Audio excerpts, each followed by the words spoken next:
शोएब सिद्दीकी जी हमारे साथ जुड़ चुके हैं मुस्लिम स्कॉलर के तौर पर। शोएब जी, बहुत स्वागत है आपका। देवेंद्र जी, मैं लौटूंगी आपके पास, अब अपनी बात कंप्लीट करिएगा, लेकिन शोएब जी हमारे साथ जुड़ गए हैं तो सबसे पहला सवाल उनसे भी यहाँ पर होता है। शोएब जी, अवैध मदरसों के खिलाफ कार्रवाई हो रही है जो सरकारी जमीन पर बन रहे हैं, अब इस पर सबसे पहले तो आपकी प्रतिक्रिया क्या है, मैं वो जानना चाहूंगी। देखिए, ऐसा है, जो मदरसों में मामला चल रहा है ये आज से करीब 1.5-2 साल पहले भी चला था और उसमें हमारे मुख्यमंत्री जी ने कहा था मानक से काम होंगे। तो हमारे इस वक्त हिंदुस्तान में 2 मदरसे सबसे बड़े हैं, एक लखनऊ में है नदवा और एक जो है देवबंद है। तो वहां पे मानक से मामले हुए थे, वो मंदिर आम पर आए थे, वो आज भी मौजूद चल रहे हैं। इस पे जमीनों मामला ये है कि एक समुदाय को ये हमेशा लगा कि उनको टारगेट किया जा रहा है। तो मेरी गुजारिश हमेशा रही मुख्यमंत्री जी से भी और मुल्क के वजीर आजम से भी रही कि कम से कम मंदिर आम पर आकर उस चीज को कहें कि एक समुदाय की बात नहीं है। जब भी कोई मामला आता है तो समुदाय में बात आती है, लेकिन मैंने हमेशा मुस्लिम समुदाय से बात भी कही कि अगर आप कोई मस्जिद बना रहे हैं, मदरसा बना रहे हैं, तो कम से कम उस जमीन को आप जो है लिखा पढ़ी में ले लें, वक्फ बोर्ड में जमा करा दें। चूंकि देखिए, अभी आप जो मामला चल रहा है वो सुप्रीम कोर्ट से पास भी हो चुका है।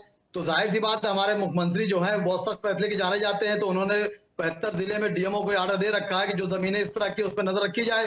तो इसमें कहीं ना कहीं होता क्या मैडम कि कुछ तो होते हैं मोहब्बत में जुनून के आसार और कुछ लोग भी दीवाना बना देते हैं। तो कुछ कमियां हमारी भी रही, लेकिन चूंकि हमने जो कमियां की उसको गवर्नमेंट ने भुनाने की कोशिश करी मंदिर आम पर आकर, वो उनके टारगेट पे मामला कि मदरसे हो या कोई हो। अब आप देखिए, मेरे हिंदू भाइयों की बड़े बड़े संस्थाएं चलती हैं, कभी उस पर कोई बात नहीं हुई। तो मेरी गुजारिश रहेगी कम से कम मानक से काम किया जाए और एक समुदाय को ये ना लगे कि हमको टारगेट पे जा रहा है। एक सेकंड शिशिर भाई, एक सेकंड। जब मुल्क आजाद हुआ था, जब 1857 में मुल्क आजादी की जंग छेड़ी गई थी, तो मेरे हिंदू भाइयों के साथ मुसलमान भाइयों ने भी कुर्बानियां दी थी और खून बहाया था। लेकिन आप देखिए, 1940 के बाद से जब मुल्क आजाद हुआ है तो आज तक हर पार्टी ने सिर्फ मुसलमान को वोट बैंक समझा है, चाहे वो किसी पार्टी की रही हो। तो मुझे उम्मीद है, देखिए मदरसे, सीधी बात देखिए, ये मुल्क संविधान से चलेगा। 2 चीजें मैडम हमेशा होती हैं।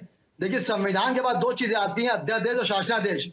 शासनादेश से चलता है लेकिन अध्यादेश से नहीं चलता। लेकिन मुझे उम्मीद है मुख्यमंत्री जी से कि निष्पक्ष जांच होगी और जिन मदरसों में अगर ऐसी कोई बात है, हो सकता है हमारे मुख्यमंत्री जैसे उन्होंने पहले भी एक बार मौका दिया था कि मानक तय करे जाएं, मदरसे में बच्चे कैसे पढ़ रहे हैं, कैसे खाते हैं, कैसे पीते हैं, कैसे बैतुल खुला जाते हैं। तो मुझे उम्मीद है कि मानक के बाद वो मुख्यमंत्री जी बहुत नरम दिल भी अंदर है। मुझे उम्मीद है मुख्यमंत्री जी से कि वो मदरसों में अगर कोई कमियां निकलेंगी तो उनपे वो एक मौका देंगे कि आप इस मानक को ठीक कर लें, जिससे इस मुल्क की गंगा जमनी की तहजीब जो है वो बनी रहे। उनका भी हमेशा मुख्यमंत्री कहना रहा कि हिंदू दिखाई दे कि मुसलमान दिखाई दे, आखिर तरह से ये कि इंसान दिखाई दे।